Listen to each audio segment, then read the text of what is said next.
자, 철근 콘크리트 공학 제5장입니다. 단철근 직사각형 보의 설계입니다. 단철근 직사각형 보의 설계. 예, 지금 이렇게 생긴 걸 보라 그랬고요. 이렇게 생긴 것을 기둥이라 그랬습니다. 예.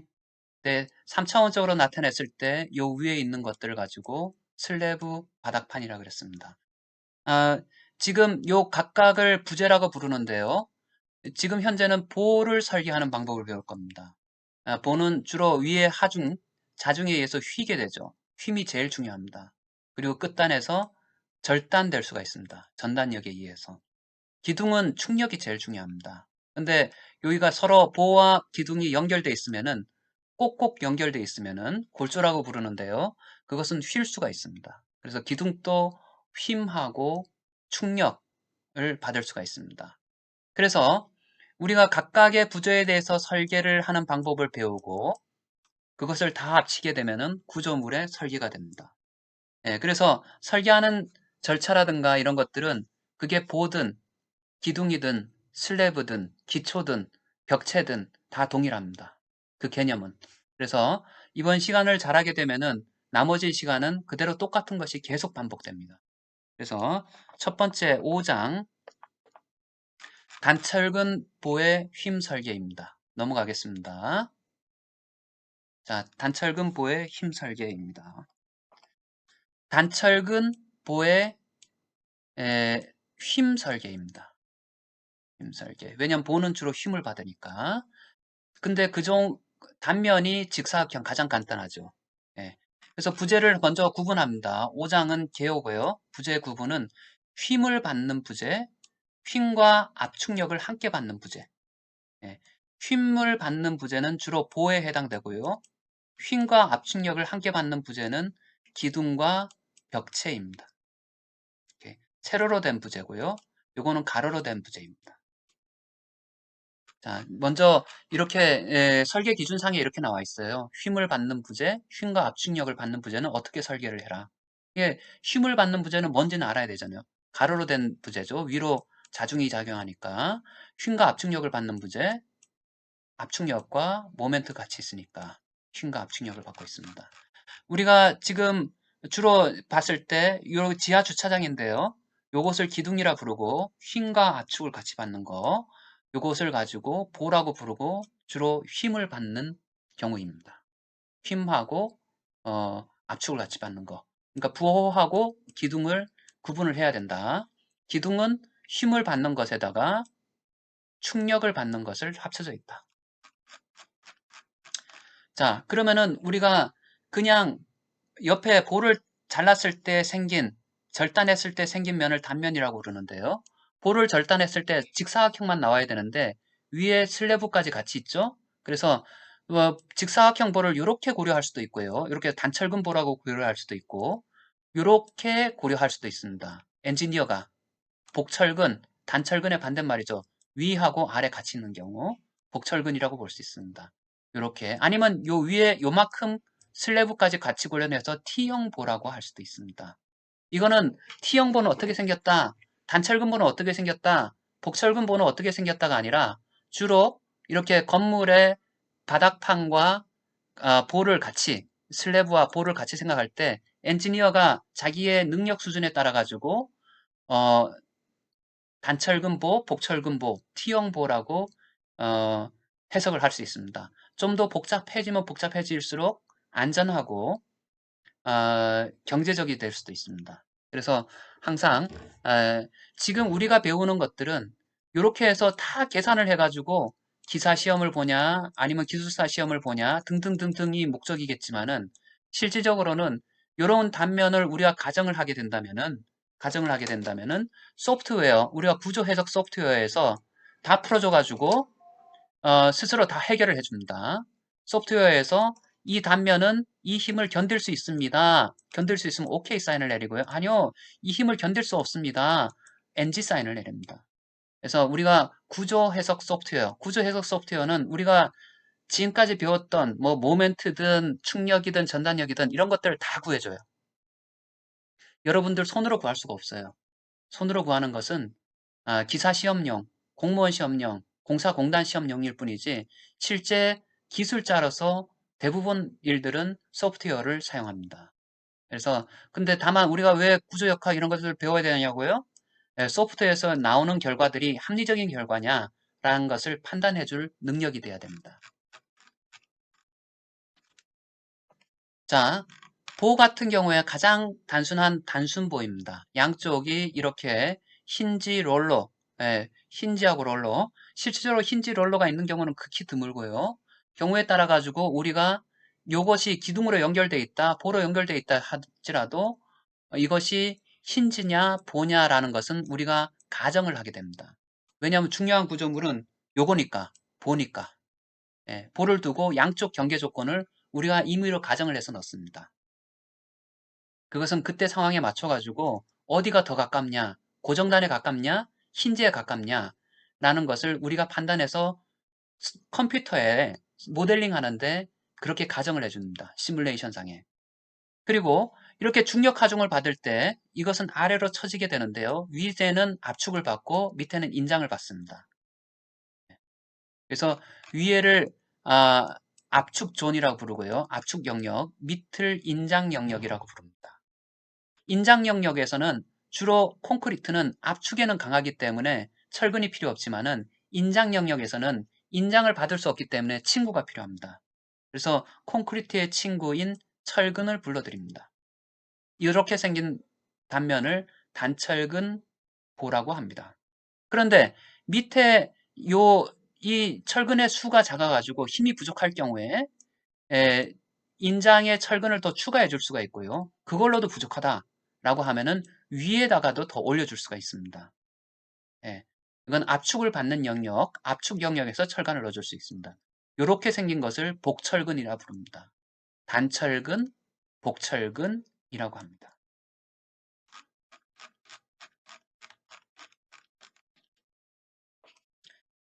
보의 단면을 봤을 때 위에 부분을 압축 영역이라 그랬고 압축 측, 밑에 부분을 단순보에서 인장 측이라고 그랬습니다. 하지만 압축 측과 인장 측도 아닌 가운데 쪽을 중립이라고 부릅니다. 중립 측. 오케이. 압축의 응력이 발생하는데 압축 옆에서 봤을 때 이 발생하는 응력을 모두 더한 것을 가지고 압축력이라고 부르고요. C라고 씁니다. 인장에서 발생하는 모든 응력을 합친 걸 가지고 T라고 합니다. 근데 힘의 평형에 의해서 얘가 돌아가지 않는다면은 두 힘의 크기가 같아. 가만히 있다. 제자리에. 가만히 있다는 얘기는 평형을 이루고 있다라는 뜻입니다. 예.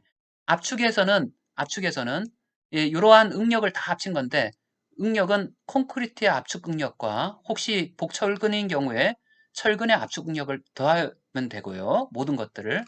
인장 영역에서는 콘크리트가 인장 응력을 받을 수가 없으니까 철근의 인장 응력만을 다 더한 것을 가지고 인장력이 됩니다. 예. 그래서 이렇게 힘의 평형에 의해 가지고 단면에 있는 단면력이라고 그랬죠. 단면력이란 것은 어떤 단면을 잘랐을 때, 면을 잘랐을 때 생기는 면, 볼을 잘랐을 때 생기는 면 안에는 세 가지 힘이 숨어 있다. 오케이. 충력과 전단력과 모멘트. 이것을 가지고 내력이라 부른다. 아니면 어떤 사람들은 단면을 어떤 잘라서 생겨서 숨은 내력이라 그래서 단면력이라고 부릅니다. 예. 마찬가지로 힘의 평형이란 것은 X방향, Y방향으로 움직이지 않는다면은 이동하지 않는다면은 힘의 평형이 이렇게 X축으로 힘의 평형이 0이 될 수도 있고요. 제자리에서 뱅글뱅글 돌지 않는다면은 그 자리에서도 마찬가지로 모멘트도 평형을 이루게 됩니다. 예.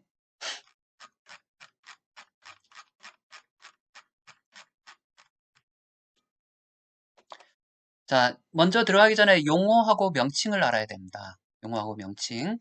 끊었을 때 생기는 면이 다인 것 같습니다. 다인 것 같아요. 예. 위에서 압축 영역이 있고요. 색깔이 있는 거, 인장 영역이 있습니다.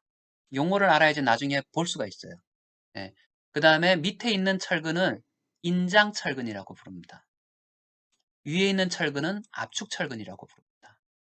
기호는 AS라고 했고요. 인장 철근은 압축 철근은 AS 프라임이라고 그랬습니다. A는 면적이란 뜻입니다. 에리어. 네. S는 스틸, 강제란 뜻입니다. 철근. 예. 그리고 자, 전체적으로 단면의 폭을 가지고 유효폭이라고 불렀고요. 예, 이것을 전체 깊이를 깊이라고 부릅니다. 건축에선 춤이라고 합니다. 춤추다. 예. 그 다음에 제일 윗면에서부터 밑에 인장철근까지의 거리, 인장철근이 만약에 2단으로 쌓이게 된다면은 무게 중심까지의 거리를 가지고 유효한 깊이라고 부릅니다. depth, D라고 하죠. B 곱하기 H는 전체의 단면적이고요. B 곱하기 H는 B 곱하기 D 값은 유효 단면적이라고 부릅니다.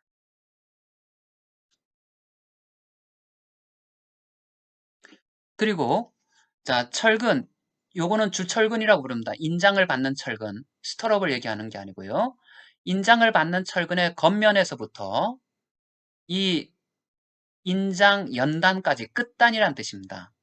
외기에 접하는 거, 바깥 공기에 접하는 거의 면까지를 피복 두께라고 부릅니다.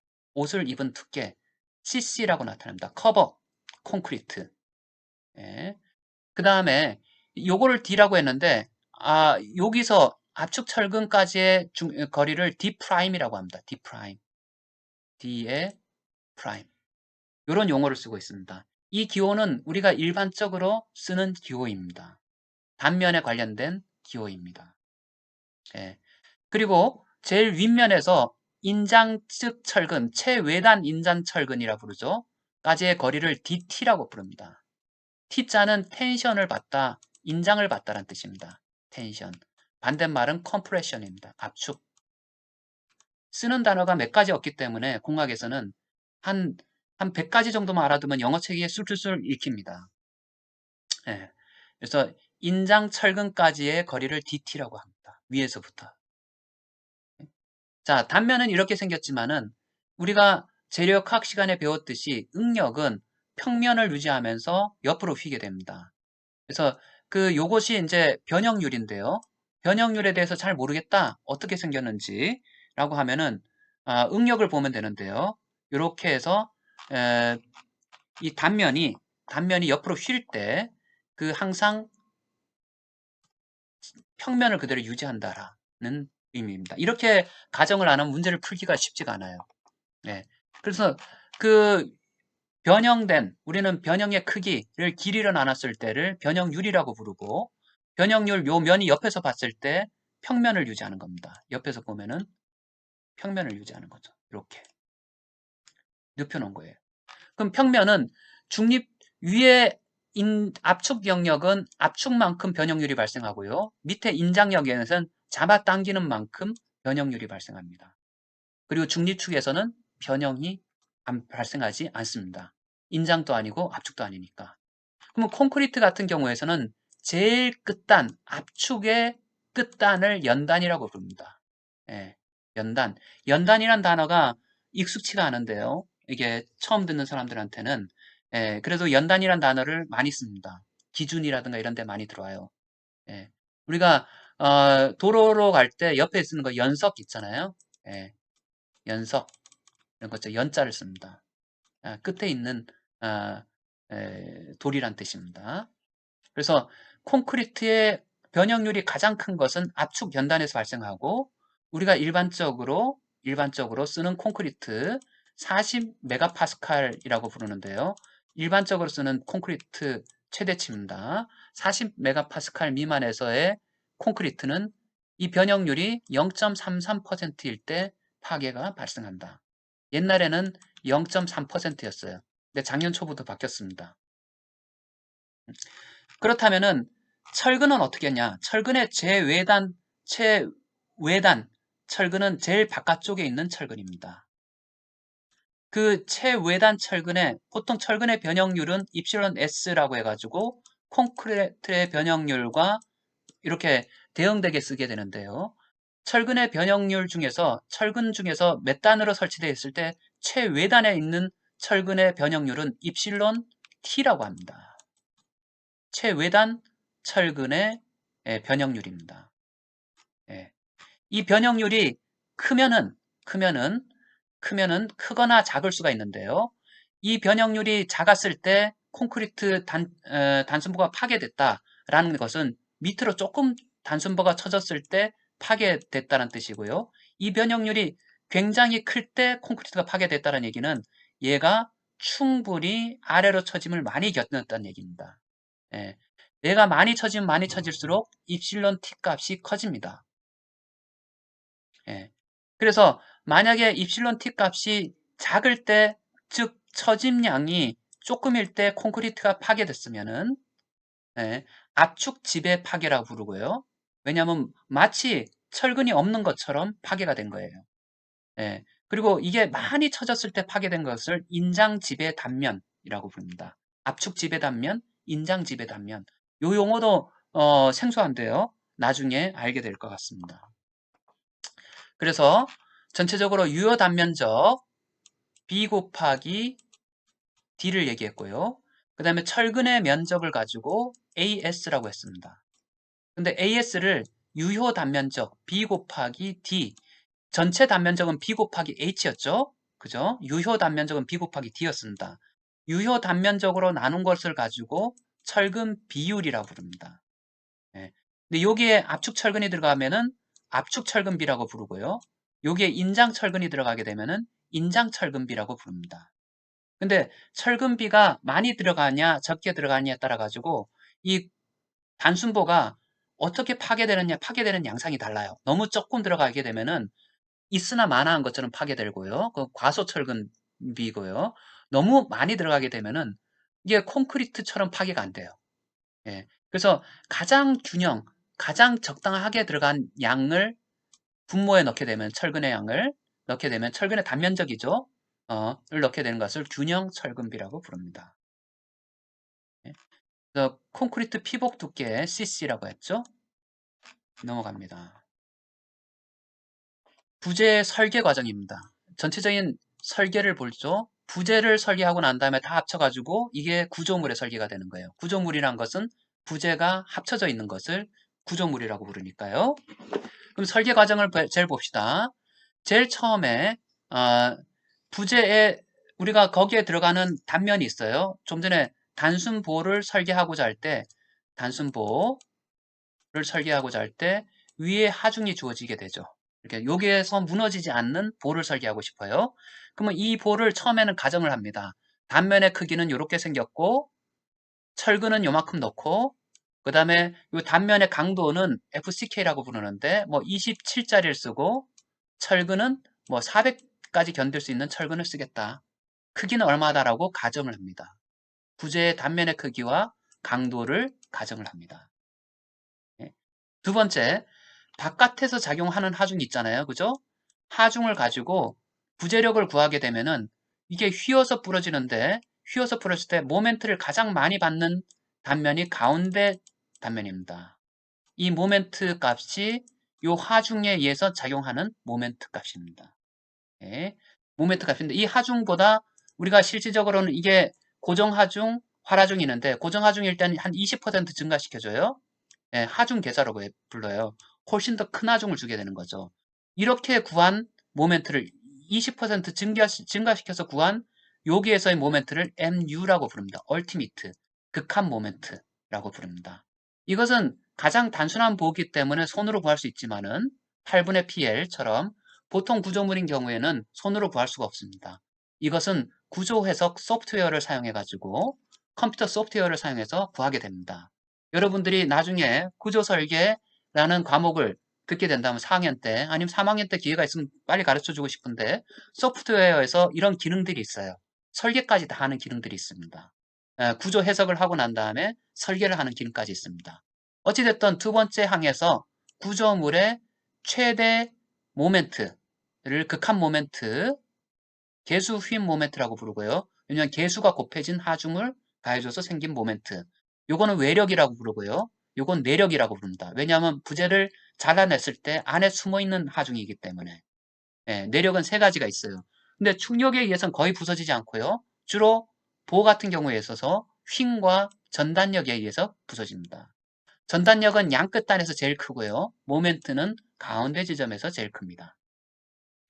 그러면은 이러한 내력에 의해서 이 단면이 파괴가 되는가 안 파괴가 되는가를 확인해야 됩니다. 그게 세 번째 절차입니다. 세 번째 절차는 요 단면이 이렇게 생긴 애가 견딜 수 있는, 자기가 최대한 견딜 수 있는 모멘트는 얼마일까? 라고 해서 계산한 것을 가지고 MN이라고 합니다. 하중을 키워주듯이 얘가 견딜 수 있는 것을 강도라고 부르는데요. 얘는 줄여줍니다. 자기 힘보다 줄여줘요. 그래서 요 정도 한 85%. 자기가 원래는 MN만큼 견딜 수 있는데 85%, 파이 값은 85, 0.85인데요. 그래서 가지고 얘가 설계상에서 견딜 수 있는 능력입니다. 능력이라고 해서 보유 강도라고 부릅니다. 예, 요거는 필요한 강도고요. 2번은 요건 필요한 강도라고 부르고요. 만약에 두 개 다, 요거는 자기가 실질적으로 보유하고 있는 강도입니다. 외력과는 상관없이 이 단면의 형상, 이렇게 생긴 놈이 우리가 가정한 단면에서 견딜 수 있는 모멘트를 얘기합니다. 그러면은 이 모멘트가 바깥에서 가해져서 발생하는 인원보다 크게 된다면은 이 단면을 그대로 사용할 수가 있습니다. 그게 경제적이든 비경제적이든 안전하니까. 그러면은 OK 사인을 내리고요. 만약에 이놈이 이 단면이 견딜 수 있는 힘이 이놈보다 작다라고 하면은 NG 사인을 내립니다. NG. 아니다. NG일 경우는 다시 1번으로 돌아가서 단면을 다시 가정합니다. 예. 그래서 새로운 단면에 대해서 또 요거를 구하고요. 이놈이 이놈보다 큰지를 확인합니다. 크게 될 때까지 계속 단면을 가정합니다. 음. 네. 이게 수작업이니까 너무 힘들지만 컴퓨터 작업을 하면은 의외로 경험이라든가 이런 것에 의해서 빨리빨리 할 수가 있습니다. 그 다음에 다 끝냈어요. 이제 그 단면을 쓰면 돼 라고 하는데요.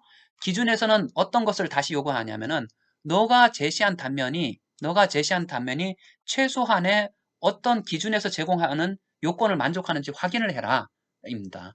그래서 최소한 인장 지배에서 파괴가 되는지. 왜냐하면 이 압축 지배에서 파괴가 된다는 얘기는 뭐냐면은 콘크리트처럼 파괴되기 때문에 취성 파괴라고 부릅니다. 금방 부드득 해가지고 사람이 대피할 시간이 없어요. 철근이 무너지는 것은 엿가락처럼 늘어나거든요. 그래서 사람이 대피할 수 있어요. 그래서 철근이 늘어나서 파괴가 되는지를 확인을 해라. 라는 게 첫 번째 확인하는 방법이 있습니다. 그 다음에 철근량이 최소한 요 정도는 들어가야 되는데 이것 이상이 들어갔는지. 왜냐면 너무 아끼려고 조금만 넣었어. 눈곱만큼. 이러면 안 된다는 얘기예요. 그래서 설계 기준에서 제시하는 체크 포인트 두 개를 확인을 해라. 입니다. 요걸 또 만족 못하면은 다시 1번으로 또 넘어갑니다. 오케이. 자,